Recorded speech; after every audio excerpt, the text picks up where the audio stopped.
Hey guys, it's Alex here, and I'm back with the last part of this FM investigation on youth system, well, like the youth in England. Unless you want more, this is the year 2023 now, so we are 10 years in the future from since I started this. And this is going to be the last review. It's going to be quite a long one because there's 3 years to go over, but I think I won't go into as much detail. But yeah, there is a lot of changes actually. It's kind of good to see like how this goes, and if there's any suggestions on what I should do with another investigation or whatever, just put it in the comments and whatnot. But let's just go straight into this. So after Southampton won the league, it actually went back to Arsenal. They won it the next year, 1 point over Southampton. Man U next, and Coventry in fourth, making a push up the table. Then Birmingham, Fulham, Man City, Aston Villa, Crew sitting mid-table. Chelsea and Liverpool have dropped out actually, bottom table. West Brom, Wigan, Wolves, Huddersfield, Tottenham dropped quite a lot. Swansea, Blackburn, Nottingham Forest go down in that season. So if we go to the Championship and then go to this year, so that year Chester actually got promoted to the Premier League along with Newcastle and Reading. Newcastle getting back into the Premier League. FC Halifax actually came third that year, which is pretty crazy to see. Everton, West Ham just missed out. Sunderland, they're mid-table. Who else? Stoke, Cardiff, and Bournemouth actually get relegated. Two more Premier League clubs getting relegated from the Championship there. Then, if we go on to the League One, Millwall and Plymouth got promoted along with Nuneaton in the playoff. Leicester were actually pointed to 10 points deducted from Leicester, so they went to administration, which is strange. I might have to look at that as well. Sheffield United, Bolton, Preston, and Wycombe go down. Then League Two, Hull actually got promoted. Oh wait, damn. Oxford got promoted. Rotherham, Telford, and Shrewsbury get promoted. Northampton and Lincoln go down. Then the Squirrel Premier, Fleetwood and Macclesfield go up. York, Corby, Stalybridge, Stockport go down. And then in the Squirrel North, Hereford and Kidderminster go up, while Hednesford, Bradford, PA, and North Ferriby go down. And finally, in the Squirrel South, Dagenham and Redbridge go up with Concord Rangers, and Dorchester, Whitehawk, and Braintree go down. So we'll go straight back up to through the leagues again and go to the next season. So after that, Man City actually made a big comeback out of nowhere, just 78 points, won the league there. Arsenal in second, Coventry moving up as well. Man U, Fulham, Southampton dropped quite a bit there into sixth. Wigan moved up, Aston Villa, Chelsea, Birmingham, Tottenham, Newcastle, West Brom, Huddersfield, Reading, Liverpool, Wolves, Ipswich, Chester, and Crewe actually go down. Crewe, surprising that they went down, seeing as they were so good mid-table the season before. But that's odd there. And then if we go to the Championship, Halifax actually won the Championship that year, which is pretty crazy to see.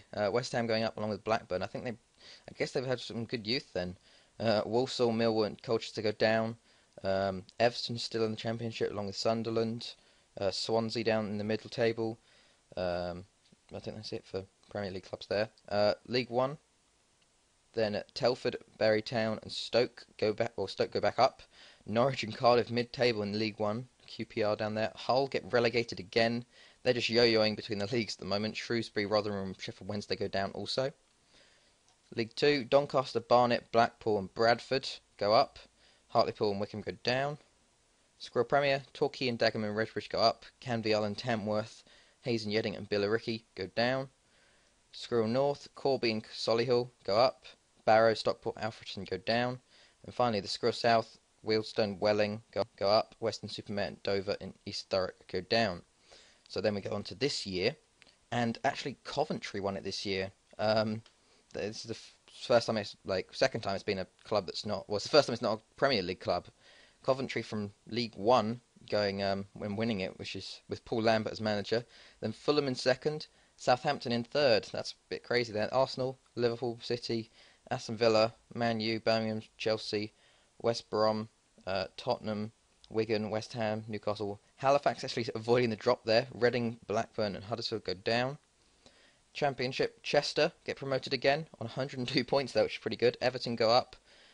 Middlesbrough go up as well. Burnley, Carlisle, and Brentford go down. League One, Palace, Norwich, and Southend go up. Colchester, Cardiff get relegated along with QPR and Millwall. to League Two. Hull go back up again to League One. Sheffield United, Sheffield Wednesday, Cambridge go up. Torquay and Scunthorpe go down. Squirrel Premier, Yeovil and FC United of Manchester go up. And Kidderminster, Welling, Wycombe and Concord go down. Squirrel North, Burton and Cheltenham go up. Workington, Histon and Guiseley go down. And finally, Squirrel South, Woking, Chelmsford and go up, and Bishop Stortford, St Albans and the Metropolitan Police go down. So, it's a bit odd to see Coventry. There is a bit of a problem though with this save, due to the sort of, I don't know what happened with Coventry, but they were allowed to buy. Oh my God, what the hell? Oh, two. Okay, I was going to say, what? Why are all these clubs buying people? So due to the Coventry getting sort of, I don't know, landmarks, they're getting out of administration due to a takeover. They were allowed to buy players, which is really annoying, seeing as that sort of not like makes it a bit worse. It's just one club doing it, and but they did win the Premier League, which I kind of look at and say, did they actually deserve it? But this is the big transfers. Wigan, Joseph Mathabula, who's South African. Stayed at Wigan and then went to Al Shabab for 5.75 million. Piazon going to Genoa. Kasami going to Galatasaray. And a few small transfers still. Then the season before, there wasn't any big ones really. Ilori going to Nice. Coventry, look at that, buying Max McEachran from Celtic, buying another one from Celtic, and two more there, which is really annoying. And then finally, FC Halifax as well. Maybe that's why they did so well. Let's have a look. Landmarks, finance. Takes over. Where did they start off? Wait. No, there would be Squirrel North. That's odd. They somehow came out of administration too, so they were allowed to buy players as well. But the thing is though, at the same time, it's not big transfers, really. Look at that. I think the biggest one is 1.8 million. But as you can see here, Barry Beattie from Fulham going to AC Milan for 18 million. Very good stats there for a youngster there. If we look at, actually we need to look at the cups and go, well actually if we look at that, the past 3 seasons, Man City won it, then Coventry won it in the final, and then Newcastle won it, which is a bit cool. And then Chelsea won it, then Southampton, and then FC Halifax nearly won it, but Aston Villa won it right at the end. So if we go to, let's go to awards actually. So Golden Glove, it's starting to go. Yeah, regions are taking over. Mick Parsonage from Coventry won it in 2020-21. Then Bradley Mackin from Man City. Then Greg Murphy for West Brom. Footballer of the Year went to Chuck Zaniki from Arsenal. Then to Stephen Hewitt again from Fulham. And then Gauthier Chambon from Coventry. Need to have a look. He did get bought. Alright. Juventus got me. Oh, he's loaned from Juventus. So, yeah, that's not as good there, seeing as it's a loanee from Canada, of all places. Then Manager of the Year, Gary Bowyer. Then Roberto Mancini. Then Paul Lambert at Coventry. Anything Gary Bowyer at Arsenal. Player of the Year went to Van Ginkel for a 3rd year. Then Owen Price, I think the first regen there, from Man City as striker. Then Alex Thornton from Arsenal. Then Players Team of the Year for the past few years. This one, Tim Clark from Southampton, 24 goals, pretty good. Mostly regens now, actually, if you look. Especially this, well, Harry Kane's still doing well for Tottenham. Joe Forster, a lot of Coventry players going in. Jack Robinson still there for Liverpool. So still some old players coming through. Players young player, this is the big one there. Well, Southampton have won it every year. Trevor Gray, then Aidan Poole, and then Dale Allen. So there we go with that. And then top goal scorer, Tim Clark for Southampton, then Joe Forster for Coventry, and then Harry Kane for Tottenham at 29 years old, which is a bit crazy there. So yeah, if we look at Europe, we can see how people did. Well, clubs did so far. Due to the fact that we had little, really, like no coefficients. So, do we have a team in the playoff? Do we have any teams anywhere actually? Um, there's one. Liverpool, the third qualifying phase, they beat Dynamo Kiev, and that was in 2020-21. Then they beat Celtic in the playoff. Southampton actually went through the group stage, which is pretty good. Um, then we're looking for Liverpool. They finished bottom of their group. It was a very close group actually. Um, then that's all groups. First knockout round. Where's it? Southampton went out to Bayern, so obviously there's nothing for that year. Next year, the third qualifying phase, I think. No, it would be the best play. Yeah, Man U in that, beating Panathinaikos, then losing to CSKA Moscow. So I think we might have had one in the group stage. Arsenal, there we go. Yep, they finished third in their groups. They went to the Europa, and Southampton finishing third, so they went to Europa as well. So we had no clubs in the knockout rounds there. Look at all the Spanish teams now. 4 Spanish teams there, and not Real Madrid, which is odd. Then finally this season, go to the third qualifying phase, best placed. There we go. Coventry actually lost to Spartak Moscow, which was unfortunate there. But that's for first time in Europe, I think. Well, in Champions League. Arsenal finished third in their group again. And then Man City came second in their group, though. So we did have a team there, but they lost to Zenit in the first knockout round. So there's nothing in Champions League glory. It's going to take a long time to get that back. So if we go back, there we go. See if we saw any English teams in this low round. The second qualifying round, I think we have a team in. We might do. England there, Tottenham getting through. Just because our coefficient dropped so much. Then they got through the next round. Then Chelsea got through as well. And then the playoff, Man U got through. And then Tottenham got through. And Wolves didn't get through, unfortunately. But Chelsea did. So we did have some groups in the group stages. So Tottenham came third in their group though, so they didn't get through. Man U won their group, so they went through. Chelsea won their group as well. Real Madrid in the Europa League, which is odd. And I think that's it. First knockout round though, Chelsea won. Then also Man U won, so that's 2 clubs through. Second knockout round, Man U won as well, and Chelsea lost to Napoli. So Man U in the quarterfinals. They did lose to Shakhtar. That's as far as we got in that point. So then to the next season, second qualifying round. We didn't have a club in that year. Did we drop all the way to first qualifying round? No, we didn't. So we might have jumped up actually. Unless I didn't see it. Third qualifying round. There we go. Chelsea there. They got through. The playoffs. We had Chelsea get through.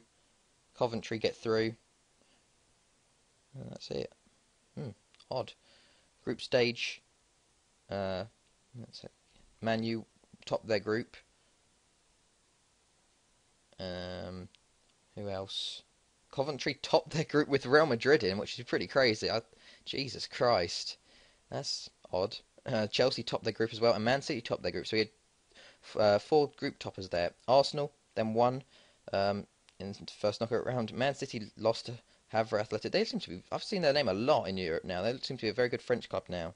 Coventry and Chelsea also went through, but Man U lost to Real Sociedad, and Southampton went through against Real Madrid there, which is pretty good.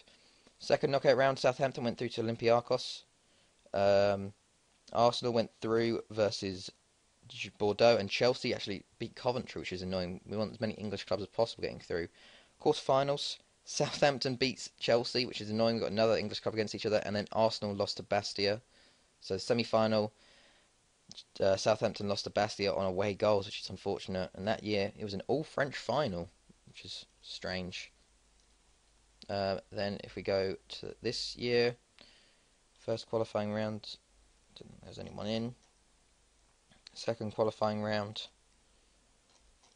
I think that semi-final in the Europa League was one of the first we've got.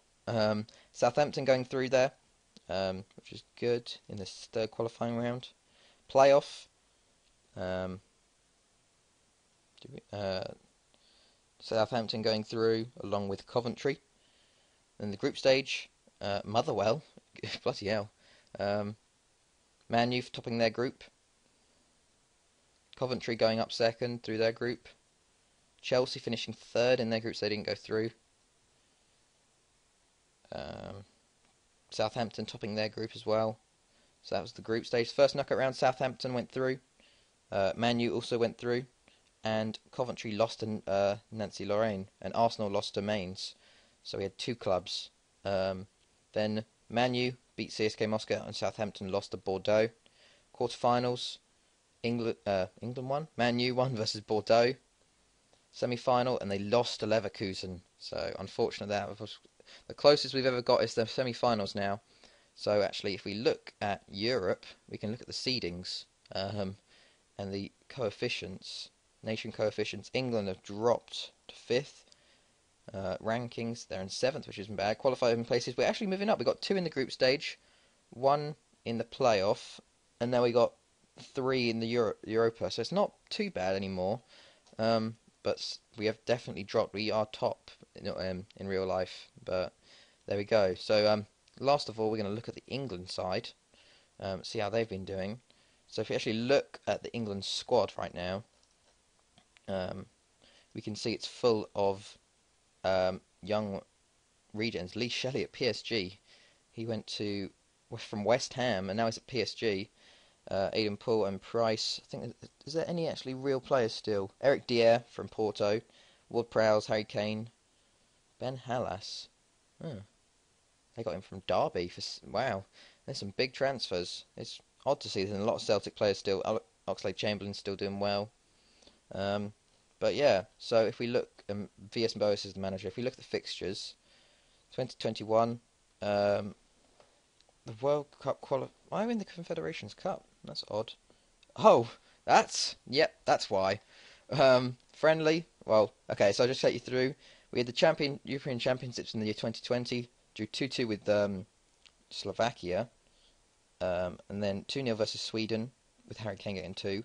1-1 with Holland, so Harry Kane got 1 there, so we got through. Beat Croatia 3-1, Zaha, Ward-Prowse and Alex Thornton.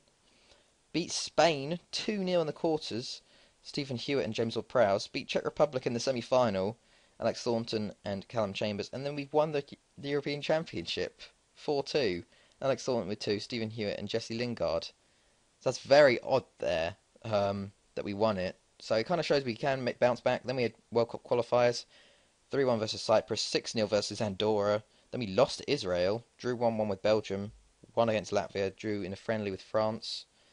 Then we beat Cyprus. Confederations Cup, we actually, I don't know, 5-0 versus Qatar. Nigeria, we beat 2-0, 1-1 with Mexico. Beat New Zealand in the semi-final. Then on the final, against Spain, we won it. We won that as well against Spain, which is pretty crazy. Then back to qualifiers, we beat Andorra 7-0. Jerome Sinclair, I've seen him quite a bit. Who does he play for? Oh, he plays for Liverpool. So that's a player that you can, if you're looking for a youngster, if you give him game time, he'll do well. Latvia beat 2-1, beat Israel, lost to Belgium. So that means we actually stages. We came second in our group to Belgium, so it means we went to the playoff, which we actually destroyed Georgia in 3-0 and then 6-0. On to the year 2020, we had the World Friendlies first, and then we had the World Cup group. If we go back to group stage, where we finished third in our group, which is unfortunate. A 4-1 win over Nigeria, 1-0 loss to Mexico, and 1-1 draw with Argentina. The winners of the World Cup were Argentina that year. No, Italy. They hosted it, Argentina. Then we had Euro qualifiers again, 3-1, 3-0, 1-0 friendlies, and then 4-0 and 2-0 against Denmark. So, as you can see, the England team are actually improving now. Like they dropped for a few years, but now they're coming back, definitely. So if we actually look in, I can't really search for players, can I? I can't search for the most valued player in the world, but certainly in England, Barry Beattie is one of the best, playing for AC Milan. Stephen Hewitt still. Look at those stats. He was one of the first good ones, and it's really nice to see just no transfers and just straight from the youth system. Because if we look at like squads, most of them are English. There are a few Vingen. Oh, that was before. So like most of them are English now. Look at that. I think most of these like youngsters are just due to like if we look at nationalities, they are half English as well. But yeah, it's pretty cool to see that like just mostly English. Look at that. Normally when you go, it's just all different nationalities. Look at Southampton. Jesus Christ. They got Gazaniga still, Dale Allen who's Scottish, a Welshman who's Lloyd Isgrove, and look at the rest of them English. It's crazy. But yeah, so I hope you guys enjoyed this. This has been a very long update, I have to say. But yeah, I just hope you guys enjoyed this. Give it a like if you do. And yeah, I'll see you guys later.